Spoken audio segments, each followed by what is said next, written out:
Bonjour, je m'appelle Georges, j'ai 25 ans, je suis stand-upper depuis 2019 et vous écoutez Trop de questions. Cette semaine, je reçois mon ami Thomasy. Thomas est diplômé d'une grande école. Il a fait du e-commerce pendant plusieurs années au Nigeria et j'ai passé 5 mois de campus durant lesquels il m'a attribué le surnom de Chelouman. Tout ça, ça m'aurait fait au moins 3 bonnes raisons de ne pas aimer ce type-là.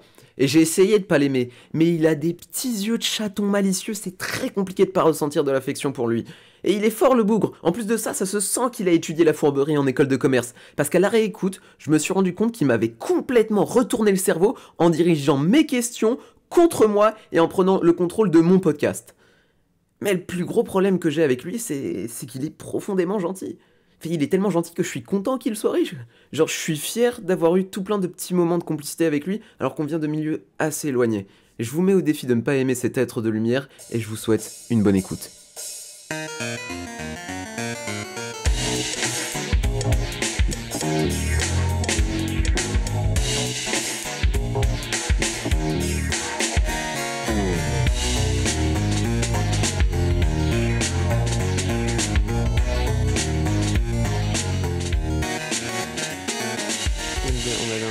On a un projet de série avec mon pote et on le tourne chez lui et chez moi. Et donc du coup on a acheté un peu de matos pour la lumière. Ouais, je vois ça. Parce que la première était dégueulasse. Enfin sans lumière en fait c'est atroce. Et du coup il s'est acheté ça. Et moi j'ai acheté les petites lights qui sont en bas, qui sont genre ridicules en comparaison. Après, il en faut des petites lights comme ça. Ouais, mais en fait par rapport à celle-là elle est tellement forte que t'as pas besoin du reste. Genre du coup les petites lights elles font juste tu sais des reflets orange et rouge où j'ai l'air d'un Gremlins quoi mais Ça va être sur quoi la série? tu veux que je te raconte la série? Bah oui, bien sûr. Ok. Il s'est pris au jeu direct. Oui, j'essaye de faire une voix de podcast. Oui, Georges. Oui. Alors, la série en gros c'est très simple. Ici on tourne quand donc c'est un mec qui va chez le psy. Ok. Donc ici on tourne chez le psy. Enfin c'est le canapé du psy. Et il sort de chez le psy. Il croit qu'il a capté des trucs. Et du coup il appelle les gens pour régler ses comptes. Et on comprend qu'il a rien capté. Et évidemment ça se retourne systématiquement contre lui. Et du coup il se prend des bâches dans tous les sens. Ça a l'air trop bien. Ouais, on aime c'est très cool à écrire. Et en fait c'est juste qu'en le tournant on a réalisé à quel point c'était un métier quoi. Ça veut dire que tu sais je sais pas, pour faire un épisode de 2 minutes, tu passes 5 heures de montage au début. Enfin, tu sais, parce que tu veux que le rythme il soit parfait, que la lumière elle soit bien, que le son il soit bien. En plus, vous faites appel à des vrais monteurs, des vrais gens, ou vous faites ça? On le fait tous les deux sur Adobe Premiere Pro là. Et je l'ai montré à une pote, Nathalie Boitel, là, dont je te parlais avant. Elle m'a fait ah c'est gaulerie, mais bla bla bla. Et j'ai dit à mon pote blablabla, il a fait putain, elle a trop raison, faut qu'on retourne tout. Et on était genre ah putain, insupportable les gens qui ont raison, qui t'aident. Du coup, t'es obligé de le faire parce que sinon t'es un blaireau. Et du coup, vous allez jamais le sortir parce que ce sera jamais parfait et que. Ce qui est sûr, c'est que cet épisode-là, on va le retourner. Ok. Donc du coup, on a progressé. Tu sais, on a fait une boucle vers le haut, mais qui nous ramène au même point de départ quand même, tu vois. Mais on a monté. Mais ça a l'air cool. Ouais, c'est grave cool. Faut le montrer ce truc-là. Ouais, il faut. Attends, je me fais mon café. Vas-y, t'inquiète. Du coup, je me suis senti obligé de faire le bruit du café. Pour que les gens captent que j'ai vraiment bu un café. Ah, je vais le laisser, je vais mettre de l'écho dessus. Le moi du futur, il va me détester parce que je sais au moment où quand je vais me réécouter, je vais dire mais pourquoi t'as fait ça, frère, ça te prend du temps pour rien. Ah là là, moi aussi je vais me réécouter, j'espère. Premier podcast, comme je te disais tout à l'heure. Mais c'est un honneur. De ouf. En vrai, je suis grave content d'être le premier. On prend le petit déj, hein. Genre là on tourne à 10h du matin. C'est vrai, il faut dire. Je me suis fait accueillir comme un roi. Petite part. J'étais un peu jaloux en vrai de ton accueil parce que Sarah, donc ma copine, a ouvert la porte parce que moi j'étais encore en train de me doucher puisque Georges arrive à l'heure. Pardon, d'être professionnel. T'as cru que j'étais un gros gland qui allait arriver en retard. Tu m'as mis un taquet en plus hier, hein, en mode je sais pas, j'ai senti que tu pensais pas que j'allais arriver à l'heure. Non, même pas. Non, je t'ai mis un taquet. Non. Je crois pas que je t'ai mis de taquet. Je mets pas de taquet. J'ai dû te rappeler que j'étais pas un ado, quoi.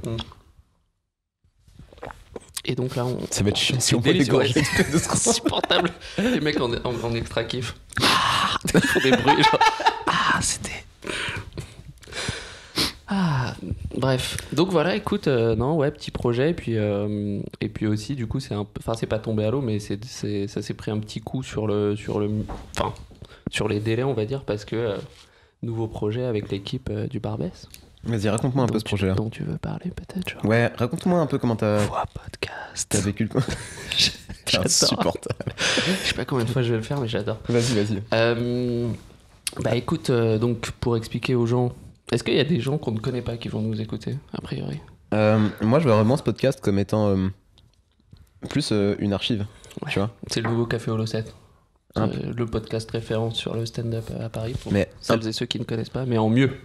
bon, je pense pas en mieux, je pense que ça va être différent, mais c'est vrai que le Café Holo 7, c'est quelque chose qui m'a beaucoup inspiré parce que moi, Grave. c'est un podcast que j'ai beaucoup écouté avant de faire du stand-up. Mm. Et maintenant, quand je revois les gens qui sont passés au Café Holo 7, je me suis dit, ah, mais ça, c'est mon pote et tout, j'avais complètement oublié qu'il était passé là, tu vois. Ouais. Et ouais, donc je te disais, moi, je vois vraiment ça comme une archive, en mode, je pense d'abord, ça va être écouté par les gens qu'on connaît, si ça les intéresse que de nous entendre parler pendant 1 heure. Puis après, je pense que quand on va avoir une communauté et des gens qui vont nous suivre, ils vont retomber là-dessus, ils vont se dire, ah ouais, donc en fait, il y a Georges et Thomas qui ont discuté en 2021 d'un truc, trop marrant, parce que là, ils sont loin et tout. Là, ils sont à l'Olympia. Enfin, j'espère. J'espère aussi, ouais. Bisous les auditeurs du futur. Bisous les auditeurs du futur. C'est comment 2030 2021 Pas ouf. Avec le Pas code jus de pêche, vous avez moins 10% sur nos places de spectacle. Ça serait nice, ça. Vas-y, on essaye de le faire. Enfin, pour l'instant, on fait des spectacles gratuits, donc c'est pas... Est-ce qu'on a un spectacle même? On n'a pas de spectacle. Pas 5 minutes, frère. Non. Si, moi j'ai 5 minutes. T'as 5 minutes? Bah bien sûr, j'ai 5 minutes, t'es ouf. Je les ai fait l'autre jour, là. Mais c'est 5 minutes grâce au campus ou... Vas-y, parle-nous du campus. Ouais, campus, donc avec Georges, on s'est rencontrés au campus du Barbès, qui est la formation de Shirley Soignon, à l'intérieur du Barbès Comedy Club, qui est un des grands clubs de stand-up de la capitale, qui a ouvert en 2019. Et du coup, c'était 5 mois. Ouais. Tu sais que moi, quand j'ai signé, quand j'ai été pris, j'étais trop content, mais j'étais persuadé que c'était 3 mois. Ah ouais? Ouais. J'ai pas trop regardé, enfin je suis genre à pas trop regarder les trucs et tout, et j'ai fait genre, c'est pas fini en janvier? Non, en fait c'était fini en avril. Avril, ouais. 1er avril, c'était fini. Putain, c'est un truc de ouf quoi. Et encore, on n'a pas tout fait parce qu'on devait avoir du sport. Ouais, c'est vrai. On devait avoir d'autres cours aussi qu'on sautait, je sais plus quoi. Ouais. Putain de confinement. Ah ouais, on n'a pas tout fait, ouais. Mais et surtout, on n'a pas pu jouer quoi. Enfin, pas pu jouer beaucoup à part devant nous, ce qui était cool. Donc tous les mardis, on jouait 4 minutes 30 nouvelles, les uns devant les autres. Mais exclusivement les gens du campus. Alors que sinon, on les aurait joués devant du public et tout.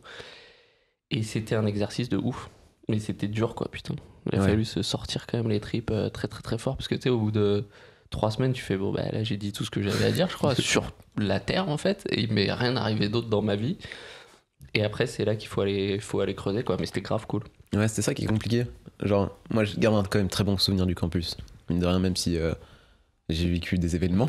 Ouais, t'en parles comme si c'était il y a une semaine, hein, juste pour dire aux gens. C'était il y a une semaine pour nous, mais c'était il y a 4 ans pour ceux qui m'ont écouté. C'est vrai, c'était il y a longtemps aussi. Tu regardes comme ça, ouais.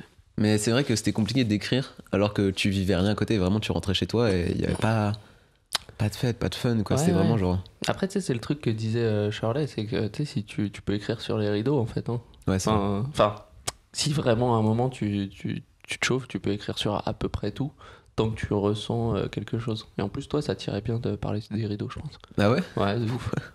Parce que toi, t'aimes bien les trucs un peu bizarres, absurdes. Tu pourrais partir d'un rideau. Tu vois ce que je veux dire? Ça te correspondrait bien. Moi, c'est quand même un peu plus... mon daron, ma daronne paix à son âme, les gens autour de WAM, enfin tu vois, c'est un autre... Enfin, je sais pas. C'est bizarre parce que j'ai l'impression que vous m'avez plus cerné que moi je me suis cerné encore. Mais je pense qu'il y a eu un peu ce truc-là aussi pour toi. Podcast. J'adore cet effet, putain. Je sens que les mots... Je vais te retirer ton casque dans 5 minutes. Tu vas me retirer le casque. Et surtout, tu vas me couper parce que là, c'est insupportable. Mais moi, je m'insupporte, mais je kiffe ça. Ah mec, je vais rien couper. Hein. C'est comme hier, je parlais avec un mec là, qu'on va interviewer tout à l'heure là, au Journal B. Ok. Dont on va parler après. Attends, ouais, parce qu'il faut qu'on replace le campus, il faut qu'on replace le journal. On est tellement pas structuré, mes questions encore. Le mec s'appelait Mathéo et je trouve ça trop joli comme prénom. Et du coup, je pense que bien 4 fois quand je lui parlais, je lui ai fait Mathéo. Et je disais putain, ton prénom il est trop bien. Mathéo. Et il était genre merci. Le mec a 17 ans, c'est qui, c'est fou. Bienvenue au Journal B. Donc voilà, on en est où du coup? Il faut qu'on parle de quoi? Ça, c'est mon journal de névrose. Ah, ça, c'est ton journal à toi, ok. Donc le campus, ça c'est fini il y a 4 ans. La question que je posais? Ou une semaine. Ça dépend de quand vous nous écoutez. Il est intenable. T'as bu ton café, c'est ça là? J'ai bu trop de café. Réveillé, là. Deuxième café. Non, ce que je disais, c'est que j'ai eu l'impression que vous m'avez trouvé plus vite que moi je me suis trouvé. Et qu'il y a eu à peu près le même truc sur toi. C'est-à-dire que toi, t'es arrivé avec ton personnage sans forcément avoir une énorme conscience de qui il était. Et non, t'as dit, mais en fait, t'es ce truc-là et t'as ça de marrant. De ouf. De ouf. Bah, en fait, c'est marrant, tu sais, c'est le truc que nous disait la prof d'acting, c'est qu'en fait, tout se voit. Enfin, en fait, les gens, ils voient tout. Même ce que tu vois pas forcément, en fait. Et ça, c'est fort. Et dans ton cas, c'est vrai que c'est marrant parce que c'est même, tu sais, les sujets que t'essayais d'aborder. Genre à quoi je ressemble et tout. Je vais même pas le dire par respect pour le toi du futur, qui n'assume plus le toi du passé. Mais non, mais il y avait des sujets où on était genre, c'est galerie, hein. Enfin, il y a des bonnes blagues, mais ça se voit que c'est pas ce que t'as envie de faire. Ça te fait yesh. Je ressemble, blablabla. On fait, ouais. Mais c'est pas ce qui te. Tu vois, c'est pas ce qui te meut. De ouf. Tu t'es sûr. Je me suis content. C'est vrai que c'est un mot qui existe. Qui te meut, c'est drôle déjà. Qui te meut. Ça ne te meut pas, et donc du coup, Et moi, c'était un peu pareil dans le sens où, en termes de plus d'attitude sur scène ou d'attitude un peu, où en fait, non, mais tu sais, déjà, truc de ouf, j'ai découvert pendant le campus que j'avais l'air blasé. Genre, j'ignorais de ouf. J'ai quand même. Tu vois. Et merde, putain, j'avais dit que je dirais pas mon âge. Et genre, je savais pas en fait. Tu veux que je bip ton âge ou pas? Ouais, ça pourrait être galerie. T'inquiète. Non, te prends pas la tête si jamais t'as le temps. Mais bref. Et bah, typiquement, tu vois, moi, j'avais pas conscience de ça. Moi, je pensais que j'irradiais de bonheur et de décontraction. Et en fait, pas tant que ça. Du coup, c'est cool de jouer avec le contraste, quoi, justement. Est-ce que t'as conscience de qui tu es encore? La question, c'est qu'est-ce que tu penses être là au fond de toi? Putain, merde. C'est devenu hyper deep d'un coup, genre. Qui je suis au fond de moi? Est-ce que t'en as conscience ou est-ce que tu as à peu près une image?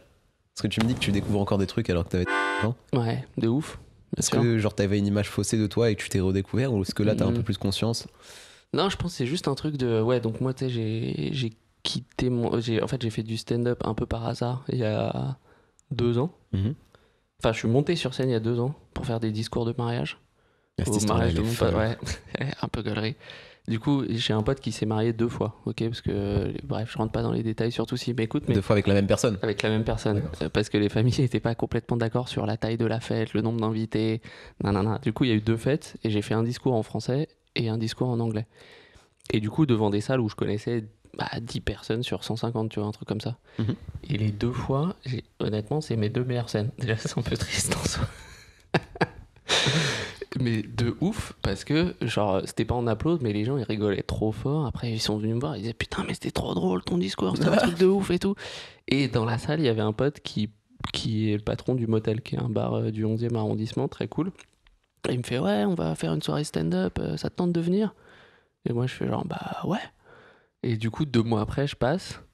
Et tu sais, du coup, pendant tu sais, le mois d'avant ta première scène, t'es genre, qu'est-ce que j'ai fait, putain? Je suis trop con, c'est l'enfer sur Terre. Tu dors pas pendant une semaine, t'apprends ton texte. Je tournais dans le quartier, j'ai dû marcher 5 km la demi-heure avant de passer sur scène. Mais tu t'intéressais déjà au stand-up avant ça ou pas? Ouais. En fait, c'est marrant, je crois que c'est vraiment une discipline où il te faut des points d'entrée. Tu sais, genre, moi j'ai l'impression, genre, j'avais écouté des trucs il y a longtemps, genre Seinfeld ou je sais pas quoi, mais je sais pas, ça connectait pas, tu vois. J'arrivais pas à rentrer dedans. Après, j'avais vu, tu vois le film L'invention du mensonge de Ricky Gervais? Non. C'est un super film, ouais, je te le conseille vraiment, je vois que tu notes dans ton petit cahier de névrose. C'est un film. Tu vas commenter tout ce que je fais en soi. Ouais, peut-être. Avec ma voix podcast. C'est sur un mec donc c'est Ricky Gervais, qui vit dans un monde où il n'y a jamais eu de mensonge. Ah oui, et il invente le premier mensonge. Et il se rend compte qu'il peut être le roi du pétrole, puisque tout le monde le croit en fait. Et bref, dans ce film, il y a plein de featuring, enfin il y a plein de gens qui viennent faire des petits rôles et tout. Il y a la meuf d'Alias, enfin bref, qui est super forte. Elle a un des rôles principaux. Et dedans, il y a The Infamous Louis C.K. Et en fait, il joue un mec un peu débile. Et il le joue à la perfection. Et en fait, après, je l'ai vu dans le podcast, enfin dans un podcast ou je sais plus quoi, une émission de télé. Et je fais, attends, c'est le même gars? Et genre, tellement parfois, je sais pas, parfois je suis un peu teubé. Et en fait, j'ai halluciné tellement fort qu'il joue aussi bien le mec teubé que je me suis dit que c'était forcément un génie. Bon, c'est un point de vue discutable, mais bref, je finis par regarder Louis à l'époque, c'était sa série. C'était avant qu'il soit un personnage extrêmement, assez controversé, on va dire. Et du coup, je suis tombé dedans, j'ai regardé tous ces trucs. C'était donc en 2012, je pense. Et j'avais écrit pas mal de pages de stand-up. Okay. Mais je connaissais pas le circuit, le machin. Après, de toute façon, on est allé vivre au Nigeria avec ma copine. Donc, du coup, ça a repoussé d'autant. Et puis en fait, j'y connaissais rien. Et juste, donc, du coup, putain, je boucle la boucle. J'arrive à ces mariages. Et c'est là que, du coup, je mets le doigt dans l'engrenage. Ouais, donc t'avais quand même ce truc-là depuis 6 ans qui traînait dans ta tête, quoi. Depuis longtemps, ouais. Parfois, je me dis, putain, qu'est-ce que je serais devenu C'était commencé si j'avais commencé à l'époque, ouais. Mais bon, ça, c'était des réflexion de teubé, mais oui, la graine était plantée, quoi. Ça qui est cool. Moi, je sais pas, genre, j'ai souvent ce truc-là de... une vieille phobie, je sais pas, depuis que je suis petit, sur moi, j'ai peur de recommencer ma vie depuis le début et de me dire, ah putain, faut que je me retape tout, tu vois. C'est pas vraiment une phobie, c'est une névrose, là. Hein. Oui, non, mais on se connaît, hein. Tellement pas une phobie. On parle comme si c'était une araignée. Non, parce que... Moi, j'ai peur de recommencer ma vie depuis le début. Ouais, c'est vrai. Comme si ça pouvait arriver. Je sais pas, tu sais, il y a des gens, ils ont peur de trucs irrationnels, hein. C'est vrai. Mais genre, ouais, j'ai ce truc-là, et pareil, tu sais, j'ai la même réflexion de me dire, ouais, ça se trouve, tu sais, si je retourne avec 14 ans, pareil, je gratte des dates au Paname direct, tu vois. Je me dis... Toi, t'as commencé comment? Moi, j'ai commencé comment? Ouais. Ah oh, tu t'attendais pas à cette question, j'ai ouais, l'impression. C'est mon podcast, c'est moi qui interviewe des gens. Moi, j'ai commencé... Attends, comment il s'appelle le podcast? Il s'appelle Trop de questions. Putain, j'avais même pas trop de questions. Putain, Bah maintenant, je vais faire comme ça. Trop de questions. Tu sais que je peux sampler ta voix, le récupérer pour le générique. Hein. Ah oui? Ouais. Trop de questions. Oh, ça va être insupportable. Non, là, c'est... Ouais. En plus, tu sais pas à quel point moi, je peux être un démon en sound design. Trop de questions. Ça va, je suis là pour te mettre en valeur un peu. Vas-y. Mais alors, raconte. Comment j'ai commencé parce qu'il y a l'histoire du tout début et l'histoire de un peu moins début. C'est toi qui raconte l'histoire et c'est toi qui la connais, donc du coup je peux pas. Je vais essayer de faire vite. T'aider. En gros, j'ai commencé en février 2019. Ouais. Genre ma première scène a été en février 2019, mais c'était quand même. C'était où? C'était la première scène. Labo du Paname. Ouais, Labo du Paname. Labo du Paname, 17h. 16h. 16h. 16h. Ouais, vraiment. Mais il y avait quand même des gens. Il y avait du monde. Ouais, il y avait. En fait, c'était cool parce que. On va expliquer pour les gens du futur, parce que peut-être que le Paname n'existe plus dans le futur, je ne sais pas. Ou peut-être que les gens, ou peut-être que le labo n'existe plus, ce qui est possible. Ce serait moins dommage. Quel méchant. Non, on les remercie. Non, bien sûr, bien sûr. Le labo du Paname, c'est donc, en fait, c'est un peu une scène ouverte dans le sens où tu postules. Ouais. Et en tout cas, à l'époque, on te prenait forcément au moins une fois. C'est-à-dire, on te disait, bon bah. Là, on a faut que tu ramènes quoi, deux personnes. Sinon, comme vous n'êtes pas connu et globalement pas fort, il n'y aura pas forcément grand monde dans la salle, mais on te filera forcément une première date. Et ça, c'est quand même...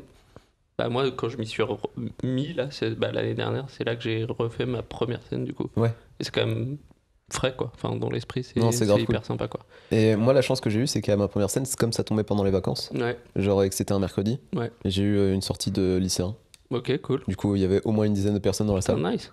Et c'était cool. Ouais. Et en gros, 2019, je venais d'avoir 23 ans, du coup. Et je sais pas, genre... Attends, t'as 25 ans? Ouais. Trop de questions. J'adore ce truc. Je sais pas. Ouais. Tu vas faire des podcasts après, hein. Je crois. Ouais. J'adore. Attends, mais tu sais que je conseille à tout le monde parce que là, on a le petit casque sur les oreilles et du coup, on a un retour de nous-mêmes. Et je kiffe ça en fait. Mais t'es sensible à l'ASMR ou pas? ASMR. Oui, non. En fait, ça me fait triper, mais j'en écoute jamais parce que c'est trop. Ouais. Tu sais, depuis que j'ai vu. Je sais pas si t'as vu le ASMR Liberal People. Genre, vous êtes complètement normaux. Enfin bref, c'est un mec qui se fout de la gueule de l'ASMR. Des libéraux aux États-Unis et tout. C'est dur à raconter, donc je vais c'est en marrant, fait t'as fait les guillemets alors qu'il n'y a pas de caméra. Il n'y a pas de guillemets, il n'y a même pas de guillemets, il n'y a ni caméra ni guillemets, donc c'est la fatigue. T'es cassé Thomas aujourd'hui? Non, je suis bien, mais je suis très bien, mais juste c'est dur à raconter. Bref, depuis, je ne peux plus écouter d'ASMR. Gens du futur, vous verrez, vous comprendrez mieux pourquoi, parce qu'il fracasse la. C'est très facile de se foutre de la gueule de l'ASMR. Il y a un truc très marrant dedans. Oui, de ouf. ASMR. Des petits bruits de clip-clap, de gouttes et tout, mais c'est trop galerie. Mais non, je suis pas hyper sensible, mais j'aime bien quand même le concept. Force à vous, ASMR. Trop de questions. Vas-y, on revient à ton histoire. lycéen. Mais je suis pas concentré aujourd'hui. Ça, il va être pénible à réécouter, je pense. Non, ça va être bien. Ou gaulerie, je sais pas. Je pense que ça peut être gaulerie. Ça peut être gaulerie. Ouais. Allez, on essaie de se rassurer. Ça va être gaulerie. Et moi, j'aimais bien justement les podcasts où les gens ils se faisaient plus de vannes, qui racontaient des trucs intéressants, du coup. Ouais, c'est vrai. Du coup. Mais il faut quand même qu'il y ait un fil conducteur. C'est vrai. Et c'est là qu'on revient à ton histoire avec les lycéens. T'es en train de reprendre le contrôle sur mon podcast. T'as pas envie de perdre le contrôle, c'est ça? C'est ça, un peu ce qui se passe. Toi, t'es resté dans les cours d'acting. Tu me contrôles. Ah, tu sais que j'ai voulu parler du cours d'acting en plus sur un passage. Je me dis.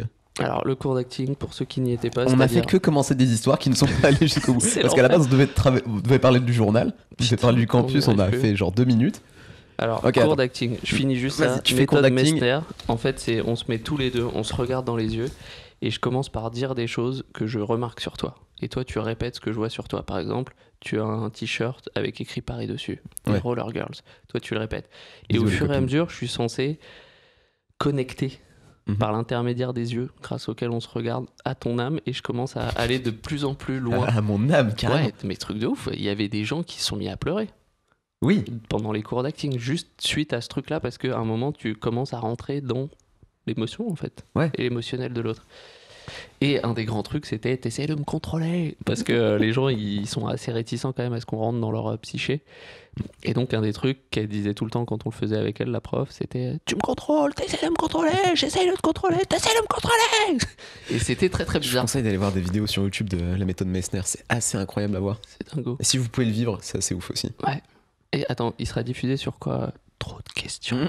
Bah, sur à peu près toutes les plateformes audio. Okay. Je vais aussi faire une chaîne. Tu le mettras pas sur YouTube, si? Si, mais juste en audio aussi, quoi. Ouais. Faudra mettre les liens. C'est le mec qui se fait staffer sur son podcast. Georges, tu penseras à me mettre les liens, c'est important. Non, mais je pense pas que. En vrai, je pense pas mettre tous les liens. Tu vois, je pense que les gens mettront pas aussi. Non, mais attends, t'es en train de me prendre au sérieux. Mais oui. N'importe quoi. Mais non, mais. Ouais, alors attends. Donc, février 2019, t'avais 23 ans. Moi, je croyais que t'avais 23 ans maintenant. Donc, en fait, t'as 25 ans. Mais je suis plus vieux que ce que tu penses. Putain, c'est vrai. Et du coup, ouais. En fait, j'avais rencontré une meuf qui j'ai eu une petite histoire, mais vraiment très courte, qui m'avait un peu marqué parce qu'elle me disait que genre elle avait à peu près mon âge et qu'elle avait eu un prix pour un court-métrage, on l'a eu filé à Los Angeles et tout. Et genre, elle m'avait mis un petit peu un truc en mode. Enfin, je sais pas, genre, elle a réussi à avoir des récompenses et à faire ses trucs et elle m'a motivé et j'étais là en mode, ouais, mais moi je fais rien de ma vie, du coup j'ai envie de faire la même chose, tu vois. Ok. Genre, je pense que c'était un peu aussi pour. Elle faisait quoi? Réalisatrice. Ok. Du coup, je me suis dit, tu sais, j'ai eu un tout petit complexe d'infériorité. Ouais. Je pense que c'est ça qui m'a déclenché le truc. Okay. En mode, vas-y, elle a fait des trucs, pas wham. Ok. Du coup, si je veux vraiment mériter ce genre de personne, je dois faire des trucs aussi, tu vois. Nice. Et ça va me prendre du temps. Et je me dis, j'étais déjà dans l'esprit où, comme j'avais écouté plein de podcasts d'humoristes, qui racontaient que vraiment l'humour c'est un métier et comme tout métier, genre t'as 50 formations avant de pouvoir vendre quelque chose. Et que quand tu vends quelque chose, c'est pas excellent, mais au moins c'est achetable. Et puis plus t'as de l'expérience, plus tu deviens fort. Ouais. Et je me dis, ok, t'as 23 ans, si tu commences maintenant et qu'il te faut 10 ans pour percer, tu perceras à 33 ans. C'est cool. Ce qui est pas dégueu. C'est jamais. Là où je me dis que les autres humoristes que j'ai vus qui commençaient, ils avaient à peu près 33 ans. Du coup, je me dis, au moins j'aurai 10 ans d'avance sur eux. Oui. Et je te confirme. L'enfer. De ouf. D'être ramené à sa condition de trentenaire. Ouais. Et du coup, je me suis tapé une déterre. En mode, vas-y, t'écris. Et je sais pas, j'avais envie de passer le cap symbolique des 23, ce qui est un peu con, mais dans ma tête, ça voulait représenter, ça représentait quelque chose, tu vois. Dire, ok, maintenant t'as 23 ans, tu vas travailler pour un vrai métier. Okay. Là où avant, je vagabondais de petits jobs de merde. Pourquoi 23 ans? Je sais pas. Ok. En fait, à chaque fois que je prends un an, je me dis, ah, ça y est, t'es un adulte maintenant. Est-ce qu'on n'aurait pas trop de questions? Je sais pas comment ça va rendre. Je sais pas s'il y a des gens du futur... T'occupe pas de comment ça va rendre, parce que là, t'es en train de dire... Qui vont casser leur... Putain, il est trop con, ce mec. Non, mais au pire, si ça plaît pas aux gens, ils écoutent pas, et c'est pas grave. Vrai, comme dit Booba, si tu kiffes pas, t'écoutes pas, et puis c'est tout. Putain, oui. Je sais pas Booba. Si tu kiffes pas, t'écoutes pas, et puis c'est tout. C'est bizarre, il y a que mes potes blancs qui écoutent Booba. C'est ça. C'est devenu un truc de blanc, tu crois? Non, c'est pas vrai. Non, c'est que des blancs. Dans le stand-up, peu... tout le monde l'écoute. Hein. Je sais pas. Vraiment? Ouais, peut-être. J'en parlais avec Disquette. Oui, d'accord, mais il y a que des... Ce que je veux dire, c'est que moi, les gens qui me citent Booba, qui me donnent des citations de Booba, c'est mes potes blancs un peu riches. Non, alors, blanc, oui. Oui. Riche, pas forcément. Hein, donc, ne regarde pas mon appart comme ça. J'ai beaucoup travaillé. Voilà. J'ai fait HEC, moi, monsieur. On va encore biper. Hein. De toute façon, ça s'entend qu'il est grand, ton appart, à l'écho. Ouais, c'est vrai que c'est une jolie pièce.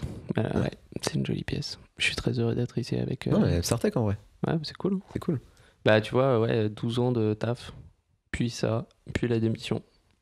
Puis stand-up. Ouais, puis stand-up. Mais au final, tu vois, ta stratégie, elle est pas forcément inintéressante. De dire, ouais, tu te mets bien, tu te mets confortable, t'as une petite vie de famille et tout. Ouais. Petite vie de couple, pas de famille parce que t'as pas de gosse. Couple, ouais. Et de dire, ouais, vas-y, au moins, je suis suffisamment stable dans ma vie pour commencer cette aventure-là. Ouais, de ouf. Sachant que comme t'es déjà dans la sérénité, tu t'es trouvé en tant qu'adulte. Ouais. Ouais. T'es devenu ultra. En fait, moi, il y avait ce truc-là où quand je t'ai vu au campus, je me suis dit, ok, ce mec-là, il a tout compris au stand-up. Tu vois, genre pour moi, t'es la personne qui a le plus compris le stand-up de tout le campus. Ah bon? Ouais, pourquoi? parce que t'arrivais, t'avais toujours énormément de matos, t'avais une attitude qui était bien marquée, t'avais. C'est vrai que j'ai beaucoup de textes. Ouais. Non, mais... J'ai écrit beaucoup et je tape beaucoup. Mais en fait, tu sais, c'est juste que j'ai ramené l'acharnement dans le stand-up en fait. Je sais pas ce que ça va donner, mais j'ai remarqué que moi ça marchait que comme ça. Pour que ça fonctionne quoi. Mais genre, t'as tout de suite su t'acharner dans les projets que t'as fait ou pas? Non, de ouf pas, de ouf. Ouais, donc j'ai fait des trucs super chiants pendant très très longtemps. Mais toujours quand même avec une exigence, tu vois. Enfin, de toute façon, les études en France, c'est quand même... putain, c'est un parcours de... Faut quand même être... Enfin, faut se mettre des grosses déterres pour aller au bout de la prépa, ce genre d'enfer sur Terre, tu vois. Mais revenons plutôt à ton labo. Non, mais... Ouais, non, j'ai fait un labo, c'était cool, voilà. Enfin... Ok. Et après, attends, mais juste en 2 secondes, après, c'est passé quoi? Après, tu m'avais dit que t'avais écouté beaucoup de stand-up. T'avais assisté à beaucoup de stand-up pour rentrer dans la mécanique? Ouais, en fait, c'est la première année de 2019 à 2020, avant le confinement, où j'ai dû monter à peine une dizaine de fois sur scène en un an. Mais je traînais beaucoup au Paname, je traînais beaucoup au Jardin Sauvage à l'époque. Ok, nice. Et en fait, Vas-y, tu fais entrer dans ma phase de chelou boy. Ah, Chelouman. Ouais. C'est que j'avais entendu quand j'avais écouté un podcast sur les francs-maçons et j'avais. Allez. Ah oui, là effectivement, ça, on a. Je t'avais prévenu. Boum, là, je vais peut-être me dédire de ce podcast dans 3. Non, 2. vraiment, c'est pas si ça. Mais la mécanique dans les francs-maçons, c'est que t'arrives chez eux et tu prends pas la parole avant 1 an. Et c'est une fois qu'on te la donne que tu peux t'exprimer. Mais sinon, tu passes juste 1 an à écouter et observer. Comme ça, au bout de ces 1 an-là, t'es pertinent. Ouais, c'est nice ça. Et moi, je trouve que c'est quelque chose qu'il faudrait un peu plus faire dans les milieux dans lesquels vous arrivez. Enfin, moi, c'est un truc que j'estime faire. Parce que j'ai fait beaucoup cette erreur d'arriver et de penser qu'au bout d'une semaine, je pouvais être légitime et de dire ouais, mais c'est bon, j'ai compris. Et je sentais que dans le stand-up, je faisais un peu ce truc-là. Et c'est un truc que j'ai fait un peu aussi quand je suis arrivé dans le roller derby, qui est le sport que je pratique, dans cette communauté-là, en mode ouais, mais c'est bon, j'ai tout compris. Explique aux gens qu'est-ce que c'est le roller derby. Très vite, mais j'ai vraiment pas envie de parler de ça en plus. Roller derby, c'est un sport de contact sur patin à roulette, regarder des vidéos.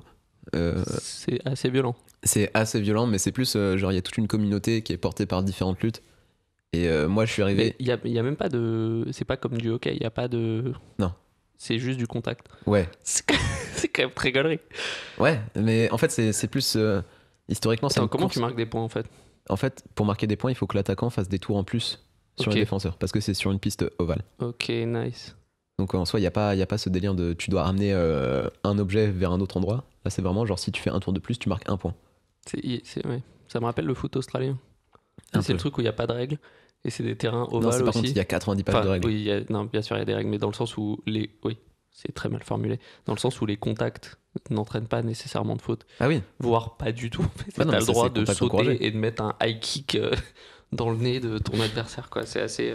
Mais moi, c'est pas tellement genre le contenu du sport qui était intéressant, c'est vraiment genre le milieu dans lequel je suis arrivé, qui est un milieu très très très engagé. Et moi, je suis arrivé là avec mes certitudes de petit gars de 19 ans et j'ai trop ouvert ma gueule.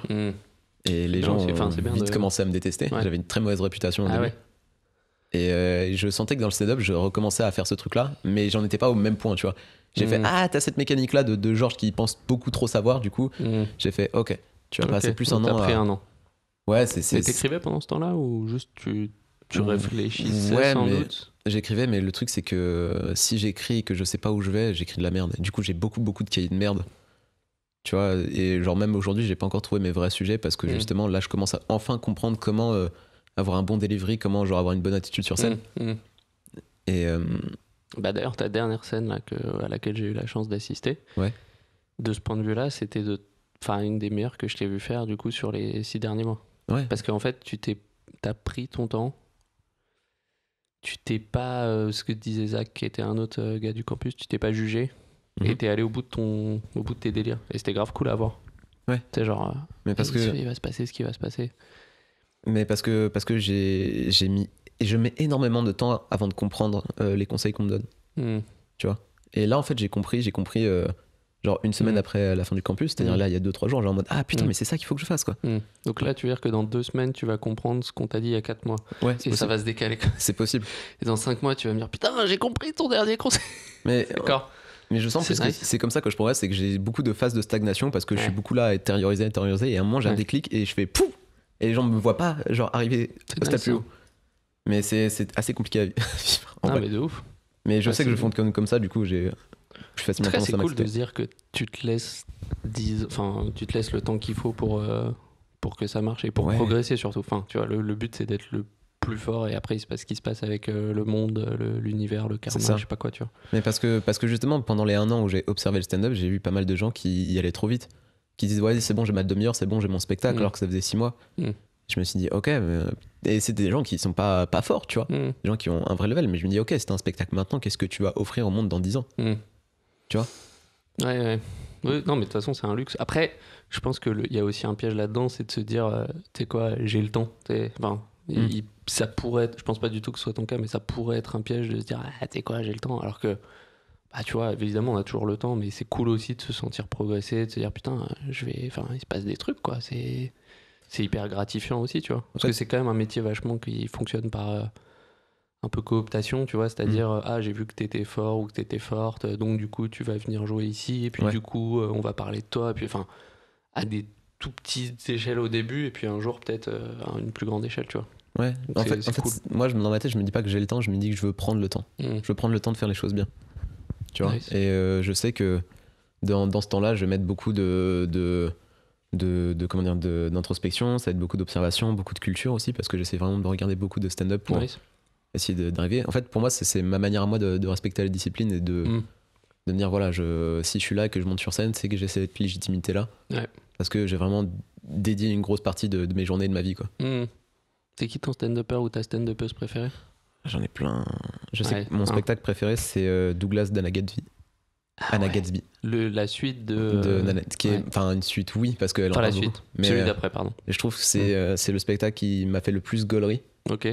Et vraiment, je le regardais seul de mon ordi, et c'est compliqué d'avoir une émotion quand t'es seul devant ton ordi. Et là, vraiment, j'étais en mode, waouh, c'est très très fort. Ok. Et genre, je dis pas que c'est le meilleur. Enfin, si j'ai dit que c'était le meilleur, mais je veux juste dire que c'est mon préféré, c'est celui qui me touche le plus. Et où tu rigoles le plus fort ou tu fais vraiment. En fait, c'est pas ça la question. C'est pas que j'ai rigolé très fort des trucs, mais j'étais plus bluffé parce que des fois tu rigoles et tu fais ah ok, c'est marrant. Et là j'étais en mode ouais, elle m'a tellement eu, genre c'était tellement, genre dans la construction c'est tellement brillant. Ok. Sinon j'aime bien aussi les spectacles de Bo Burnham. Ouais. Son dernier là qui est sur Netflix. En fait j'aime bien un peu les hybrides. Ouais. Tu vois, parce que ce que j'aime bien c'est les gens qui. Attends, Anna Gatsby c'est hybride entre quoi et quoi juste pour. C'est un peu hybride entre la conférence et le stand-up pur. C'est un peu ça. Parce que au niveau des mécaniques, Anna Gatsby, elle prend vraiment genre la première partie de son spectacle, en mode il va se passer ça, la chute du spectacle, ça va être ça. Et vous allez tout oublier, et quand vous allez vous rappeler, vous allez dire ouais, c'est ultra fort. Ah, elle fait ça dans le. Ouais. Et en fait, elle est tellement genre confiante.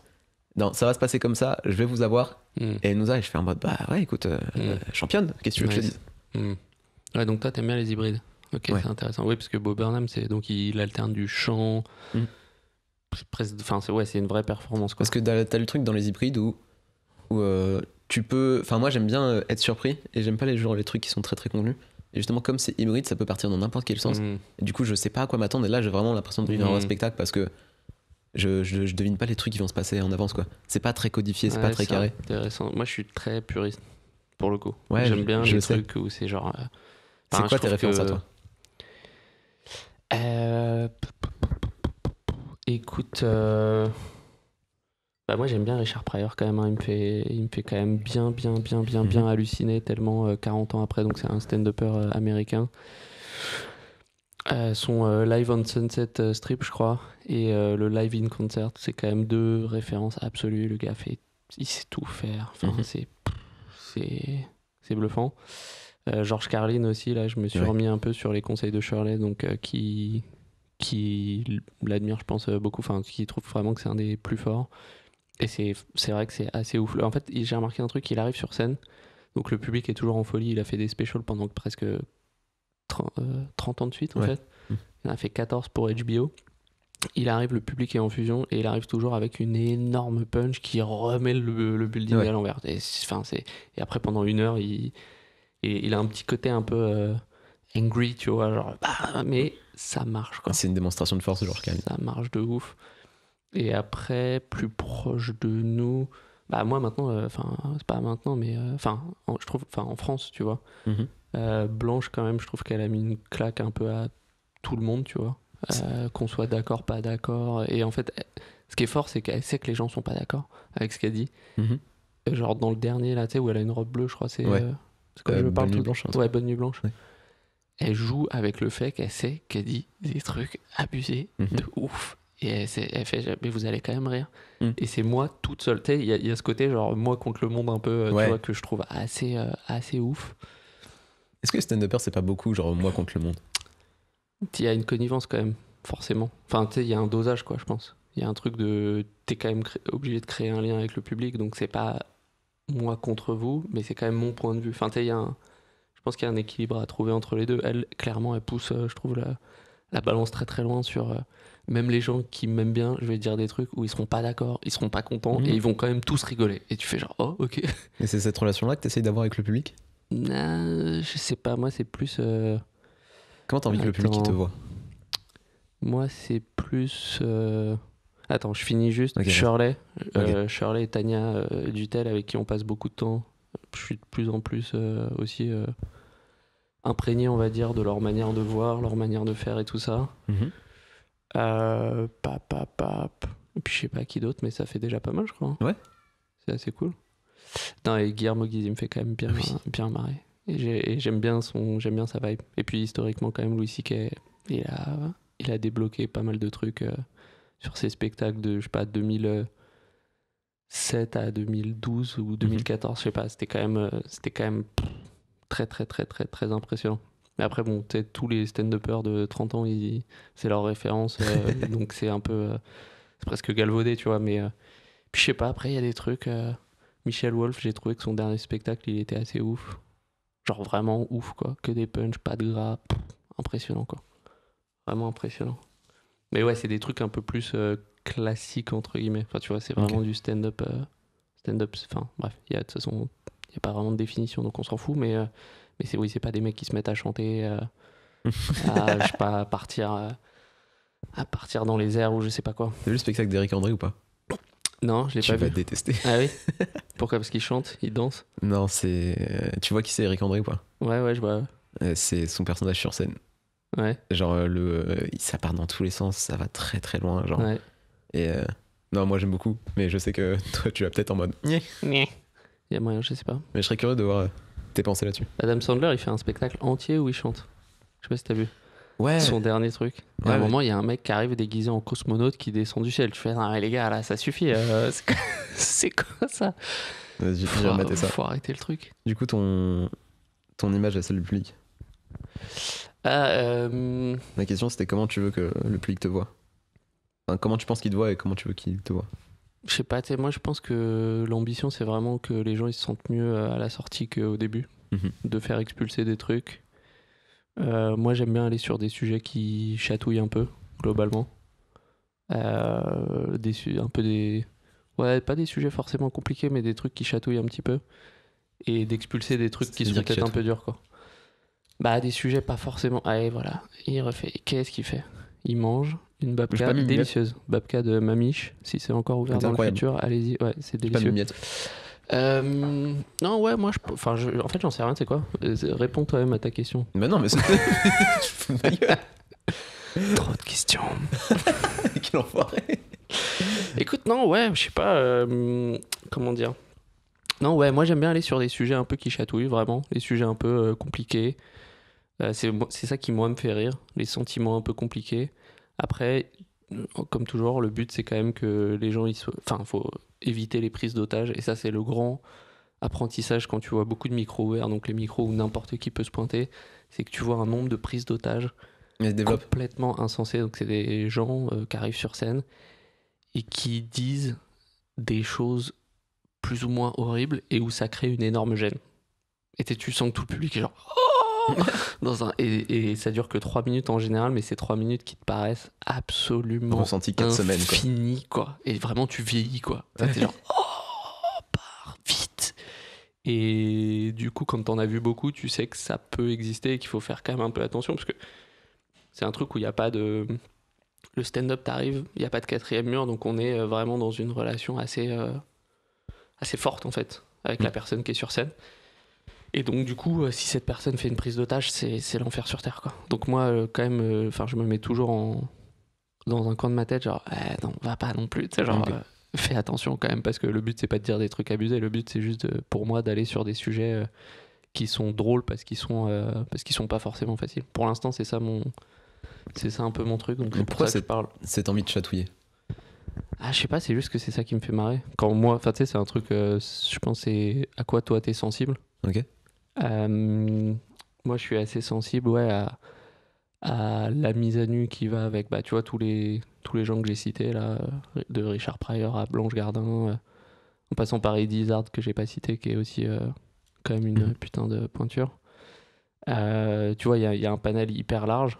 Eddie Izzard, par exemple, il parle pas beaucoup de lui. Il parle plutôt des grandes idées, il s'attaque à des grandes idées, mais putain, il le fait avec une maestria de ouf.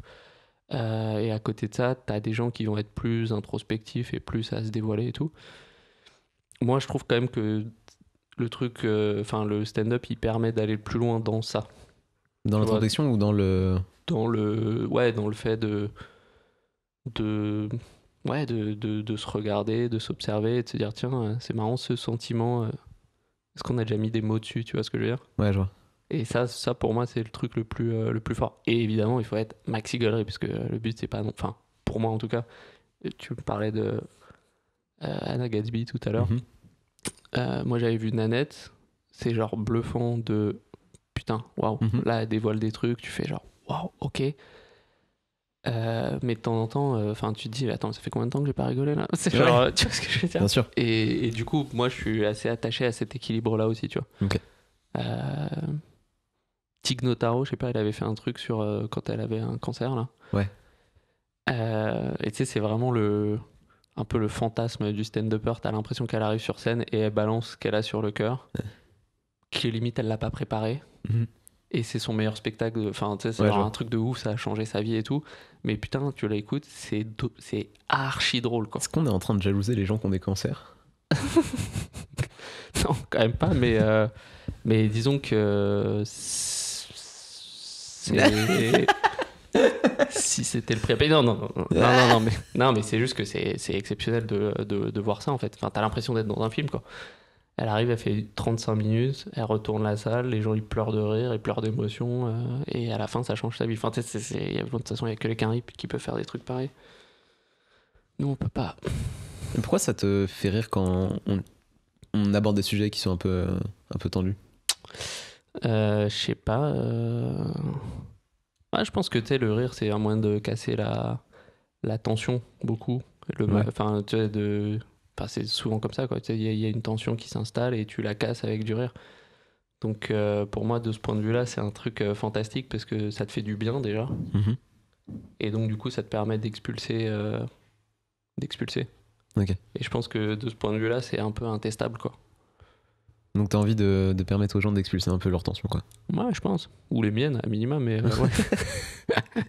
Non, mais ouais, je pense quand même que c'est quand même ça le but, c'est d'être intelligent aussi, enfin tu vois, de montrer de l'intelligence. Tous ces stand-uppers-là, les stand-uppeuses-là, ça existe, stand-upeuses? Ouais, ça existe. Ils permettent quand même ça, quoi. Donc c'est assez pur, quoi. L'intelligence est quand même important, je pense. Là, c'est une vertu qui te tient beaucoup à cœur, j'ai l'impression. L'intelligence? Ouais, quand même. Après, tu sais, genre pas que je dise que les autres ils se pensent débiles et que c'est cool, mais toi t'as vraiment envie de... Alors là, du coup, j'ai l'air très très prétentieux. Non, moi je pense qu'on devrait genre casser le côté où on n'a pas envie de paraître intelligent parce qu'on pense qu'on est des connards, mais moi je pense que c'est une bonne chose de dire ouais, moi j'ai envie d'être quelqu'un d'intelligent. Ouais, de dire je suis intelligent, je suis le plus intelligent là, c'est prétentieux, mais dire je suis quelqu'un d'intelligent, je pense que c'est ok. Je pense qu'on devrait être tous intelligents. Je pense que c'est plus faire appel à ça chez les gens en fait qui m'intéressent, perso. Faire appel à leur intelligence à eux. Ouais. En fait, t'as des gens qui misent. Tu peux miser plus ou moins sur l'intelligence des gens. Et justement, ça va être une bonne transition pour Journal B. Dans trop de questions. C'est que c'est un des trucs qu'on veut faire en fait. Donc, oh putain, super transition. Ouais. Génial. C'était prévu. La vie d'Ouam, c'était prévu. C'était prévu. Ouais. Ah, parce que t'as lu le cahier des charges du Journal B. Bah oui. Ah, putain, qu'est-ce qu'il est malin. Je l'avais pas vu venir. Je me suis fait manipuler comme un bleu. Donc Journal B, qui est donc le nouveau projet de Shirley Soignon, qui nous a proposé de participer en tant qu'ancien du campus à l'écriture d'un journal, du coup, format magazine, c'est-à-dire une fois par semaine. Et on peut dire quel poste t'as sur ce journal? Bah si. Vas-y, non, dis-le. Moi, je voulais pas dire. Parce que moi, je suis même pas dans la poule d'auteur. Merde, du coup, tu m'avais mal. Bâtard. Alors que tu sais, j'étais sur un truc archi inclusif, genre ouais, on est tous là. Écoute, pour l'instant, je suis rédac chef. C'est cool. Ouais, c'est grave. Je suis grave content pour toi. Ouais, moi aussi, je suis grave content pour moi. Non, c'est vrai qu'à la base, c'est pas des phrases qui sonnent connard, mais dans ta bouche. Un peu. Non, c'est l'inverse normalement. C'est des phrases qui sonnent connard, mais pas dans ma bouche. Enfin, c'est ce que j'espérais, mais du coup, ça va pas marcher. C'est vraiment... Le mec en plein décalage. Ah oui, non, je tiens juste désamorcer. Aucun somme de moi pas dans la poule d'auteur. Genre, en vrai, genre, on a un peu parlé avec Shirley et je lui dis ouais, j'ai besoin de repos. Ouais. Peut-être que ça viendra après, mais c'était pas le bon moment pour moi là, de toute façon. Du coup, ouais, je pense que tout. Mais en fait, moi, j'aurais bien pris un peu de repos aussi. Mais genre, on était tous là, genre, ok, c'était 5 mois de ouf. Maintenant, ce serait cool de souffler. Moi, j'avais prévu des vacances et tout. Ouais. Et en fait, non, du coup. Et du coup, effectivement, donc c'est Journal B. Donc, c'est un peu sur les modèles des daily shows à américains. Type ce que fait Trevor Noah, qui est. Putain, c'était quoi ce bruit? C'était une moto. C'était une moto, ok. Qui est une des références. Et en fait, nous, on s'est mis 3 grands piliers. Le premier, c'est être intelligent et inclusif. Donc, faire appel justement à l'intelligence des gens. Enfin, tu vois, miser sur le fait que, en fait, tout le monde a envie d'avoir les clés et tout le monde peut faire, a envie aussi de faire des efforts pour comprendre le monde et tout. Donner notre point de vue, évidemment, là-dessus. Être le plus drôle possible. Être être vraiment drôle. Et le dernier, c'est...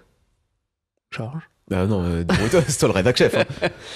Être intelligent, être inclusif, putain. Bienveillant, c'est pas bienveillant. Ouais, c'est ça, bienveillant. Putain, c'est triste que je l'ai oublié. Non, faire preuve de bienveillance. C'est triste que t'aies oublié bienveillant surtout. Ouais, non, mais pas laisser les gens sur le bord de la route et essayer de mettre un peu tout le monde sur le bateau, tu vois. Ouais. Enfin, un maximum de gens sur le bateau, en donnant notre avis, en ayant un point de vue d'éditorialiste sur les sujets qu'on choisit.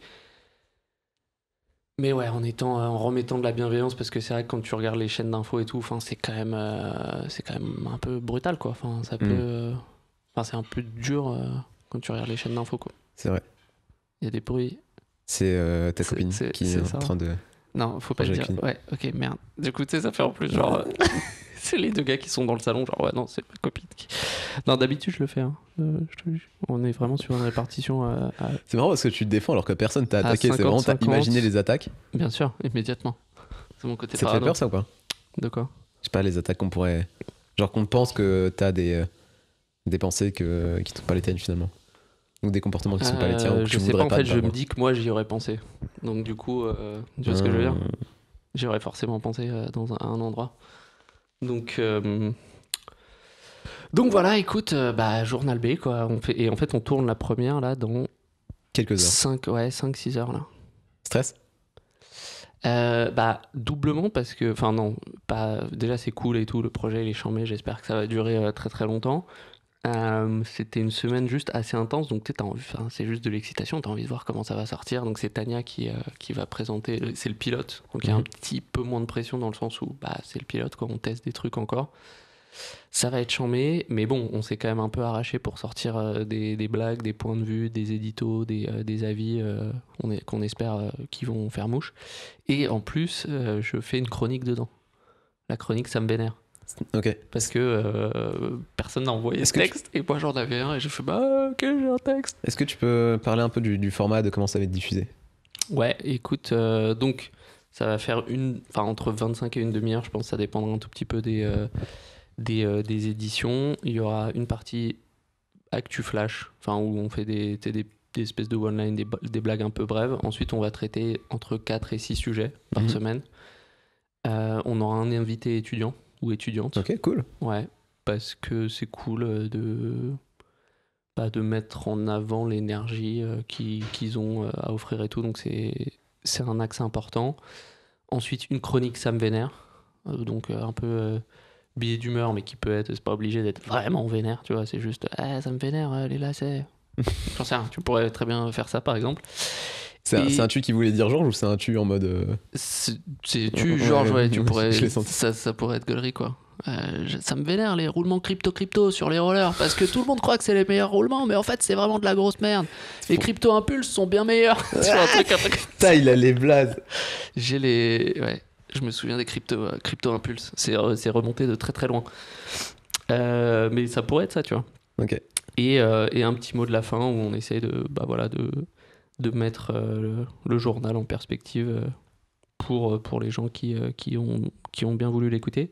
Et donc du coup, ça sera au début sur YouTube et à terme, idéalement, ça sera en live sur Twitch, rediffusé sur YouTube. Ok. Ouais. Et voilà, c'est de la balle, quoi. Enfin, j'espère. C'est un truc qui te plairait de faire des chroniques?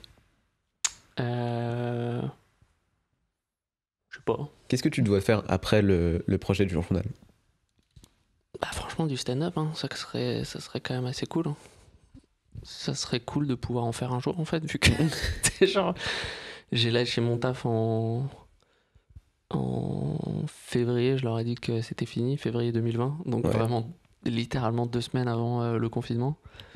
Donc ouais, là, je commence à avoir des fourmis un peu dans les jambes, quoi. Enfin, je pense tout le monde dans le micro, quoi. Fourmis dans le micro. Mais non, mais tu sais, après le but en vrai c'est de toucher les gens, tu vois ce que je veux dire. Moi, mon idole absolue en humour, c'est Larry David, donc le co-créateur de Seinfeld et après de Curb Your Enthusiasm. Je pense que le gars il a fait 7 saisons de Seinfeld, 10 de Curb, c'est genre c'est incroyable. Et ouais, je pense que tu sais, il change un peu des vies à sa manière, tu vois. C'est que c'est un peu un personnage de sociopathe mais archi gaulerie. Et qui a un côté un peu de ces vengeurs masqués qui dit tout haut ce que tout le monde pense tout bas et qui finit toujours par se friter avec tout le monde, mais moralement il est jamais vraiment dans le tort en fait.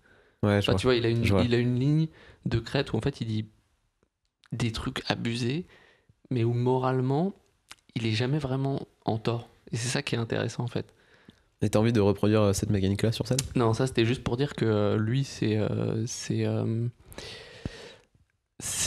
mec que je trouve vraiment un génie absolu de l'humour, et il faisait du stand-up avant.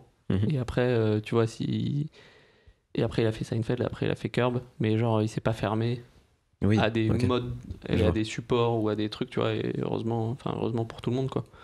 Donc le but c'est de toucher les gens. Je pense que tu peux quand même plus le faire avec une œuvre qu'avec une chronique. Tu vois, chronique, il y a un petit côté un peu air du temps, c'est cool, c'est le fond que tu mets à la radio le matin, mais ça va quand même chercher un peu moins loin, je pense. T'en penses quoi? Moi, de ce que tu me dis, douter. Non, c'est pas ça. De ce que tu me dis, je pense qu'il y a aussi le côté où une chronique, elle va vite être oubliée, alors qu'un spectacle, il va rester beaucoup plus dans le temps. Ouais. Et que je sens, moi, cette envie chez toi de plus marquer un peu plus, pas forcément marquer ton temps, mais d'avoir genre vraiment un produit qui perdure au-delà d'une semaine, quoi. Ouais, qui est balayé par une autre. ouais, et puis juste, en fait, le truc, je pense, principal, c'est qu'une chronique, t'as un temps quand même assez limité pour l'écrire. Ouais. Tu vois, c'est un truc, tous les machins, ils ont quelques jours pour l'écrire, en fait. Donc c'est un peu un premier jet amélioré, qui peut être super gaulerie, mais qui reste quand même un premier jet.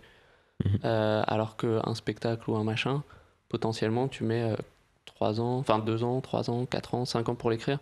Donc tu sais, c'est la différence entre, je sais pas, un artiste qui ferait un croquis et Vermeer qui reste 5 ans sur le même tableau, tu vois. Bah à la fin, qu'est-ce qu'on regarde dans les musées 500 ans après? Bah évidemment, tu vois. Après il y a des Picasso que le gars il a fait en 30 secondes et qui sont aussi dans des musées, mais Bref, t'as capté. Ouais, Je me suis tiré une balle dans le pied là. J'avais fait la bonne analogie et je suis revenu à Picasso. Putain. Après, Picasso, c'est un peu, comment dire. Picasso, c'est un bad guy en fait, je crois, déjà. Ah oui, déjà, Tout oui. ce que j'ai capté. Oui, il était profondément assez ignoble Bizarre, avec les meufs qu'il a fréquentées, quoi. Ouais. Mais non. Mais c'était pas sous cet angle-là que je disais les musées et tout. C'était oui, vraiment... non. c'est le gars qui se justifie surtout. Après, il y a le truc où la plupart de nos idoles, la plupart des artistes reconnus, il y a de grandes chances pour que ce soit des bad guys. La plupart de nos potes, il y a de grandes chances pour qu'ils soient des bad guys et on s'en rend compte qu'aujourd'hui. Alors t'imagines dans le passé quand c'était pas du tout le propos. Ouais. Revenons à Vermeer. Trop de questions. Le podcast qui met mal à l'aise. Excellente pub. Je pense que ça va être ça, genre le générique. Trop de questions, le podcast qui met mal à l'aise. Ça serait galerie. Mais non, mais voilà, pour moi, quand même, il y a le truc de. Bah oui, enfin, le travail acharné. J'espère que. Enfin, en tout cas, chez les bons et chez les gens très forts et très fortes, bah forcément, tu vas plus loin. Ouais. C'est aussi simple que ça, tu vois. Donc. Et tu disais, t'as peur de prendre les gens en otage ? Non, je disais, il faut faire attention à ne pas, surtout quand on va sur des sujets durs. Ok. Où, tu vois, à un moment, il faut se dire, est-ce que ça reste super gaulerie ou pas ? T'as un souvenir d'un moment où tu penses avoir pris des gens en otage ?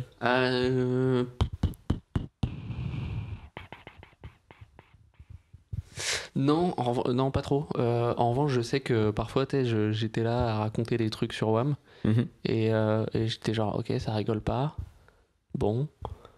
Genre sur les premiers micros ouverts que je faisais, en fait, où je changeais le texte tout le temps, donc c'est un truc que je conseille pas forcément. Ouais. Parce que, en fait, du coup, t'arrives vraiment avec des V1 en permanence. Et à un moment, je racontais ma vie de je sais pas quoi, j'ai lâché mon taf pour venir faire du stand-up, nanana. Et les gens, ils s'en battaient les reins. Et j'étais genre, ah, mais en fait, vous avez grave raison de vous en battre les reins. Comment c'est tellement pas intéressant ce que je suis en train de vous dire. Tu vois ce que je veux dire ? En fait, c'est juste, te fais pas plaisir toi non. Enfin, tu vois, le but, c'est pas de se faire plaisir à soi quand même. C'est que les gens, ils soient là en train de rigoler. Et c'est pas d'être là à dire, c'est un écueil que je trouve, bah évidemment, plus chez les débutants que chez les confirmés, tu sais, de dire, je vais vous raconter un truc que j'ai compris. Ouais. C'est comme si juste, moi, j'ai compris un truc. Ouais. Et en fait, je suis encore en train de le comprendre quand je vous le raconte. Et c'est une mauvaise chose, ça, pour toi ? Bah non, mais c'est genre cool pour toi. Ouais. Mais si c'est juste tu me racontes un truc que t'as compris, tout le monde s'en bat les reins. Il faut quand même qu'il y ait un truc intéressant et drôle. Et moi, je sais que j'ai eu cet écueil-là par le passé. D'arriver en disant, hey, tiens, il m'est arrivé ça.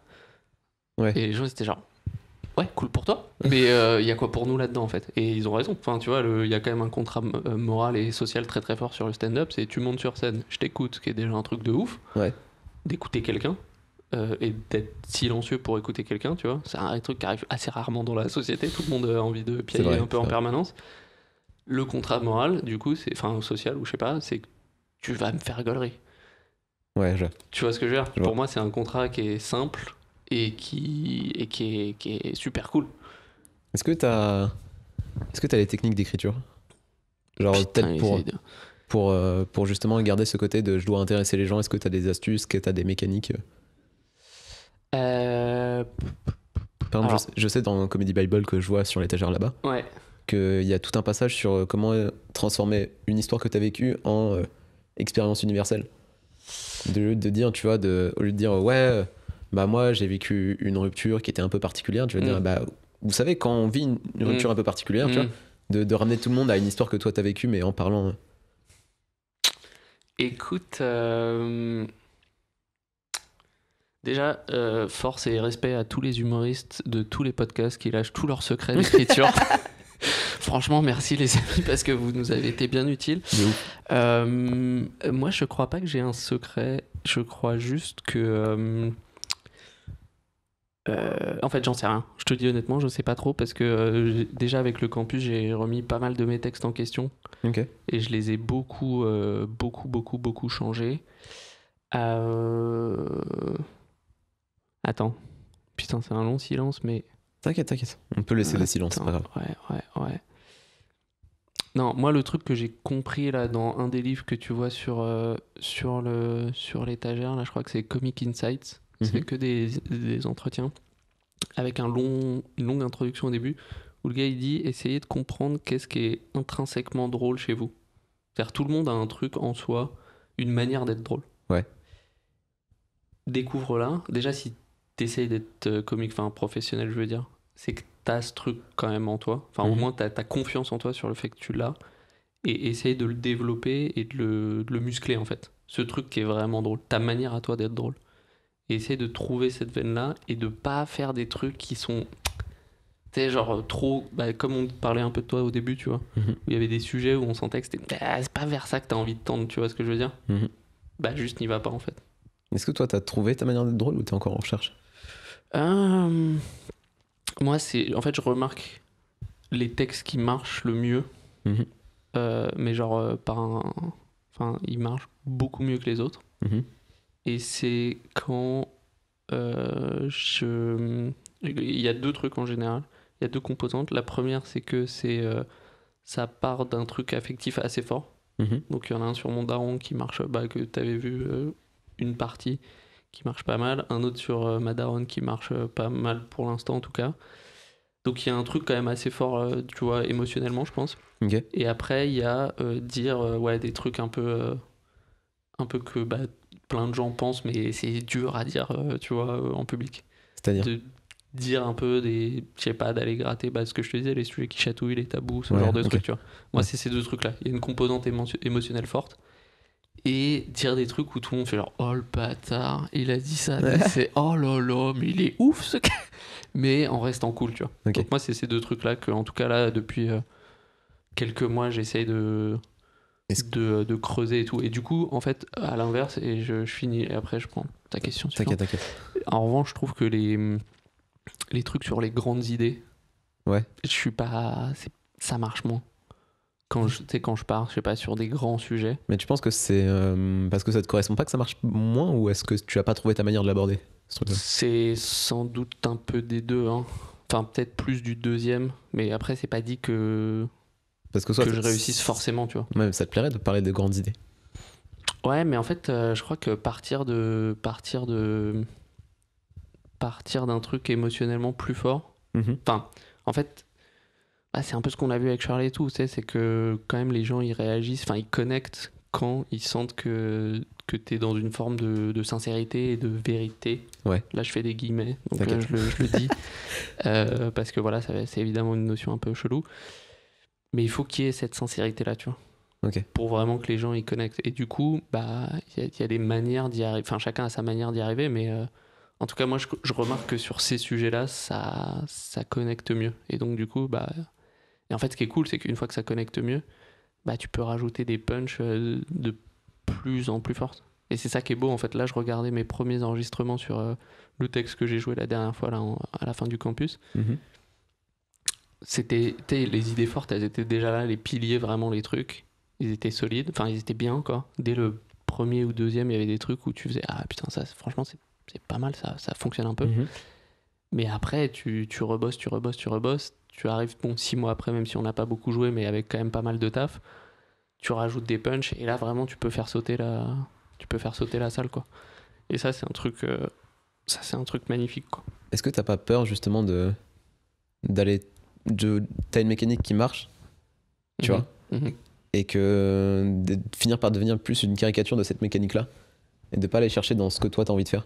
Genre par exemple, si tu dis ouais, aller dans l'émotionnel c'est quelque chose qui fonctionne, c'est quelque chose qui marche bien, de faire trop d'émotionnel et pas d'explorer des choses que toi t'aurais plus envie de faire.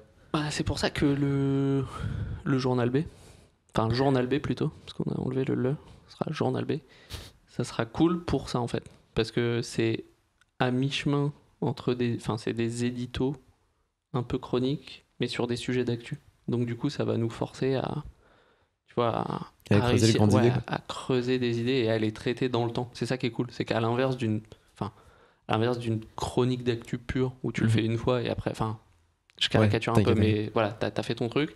Là, il y a des thématiques qui vont revenir, et donc du coup, on va s'exercer et on va essayer de devenir de plus en plus drôle avec Tania qui fera écrit évidemment, mais s'approprie même quand c'est pas elle qui nécessairement l'a écrit de A à Z, tu vois. Donc ça, c'est assez pur. Donc ça, on verra. Et puis sinon, non, écoute, pas trop peur de ça, hein. De toute façon, personne m'attend, tu vois ce que je veux dire. Ouais, je vois. L'univers, moi, c'est un des grands trucs. L'univers semble pas l'air en fait, donc il y a pas de stress à avoir, tu vois. C'est juste cool, quoi. On reparle de ça dans un an. Ouais, on parle de ça. Attends. Quelle heure il est? Il est quelle heure? Oh putain. Et ouais, hein. Merde. C'est fini. Merci Thomas. Putain. C'était trop de questions.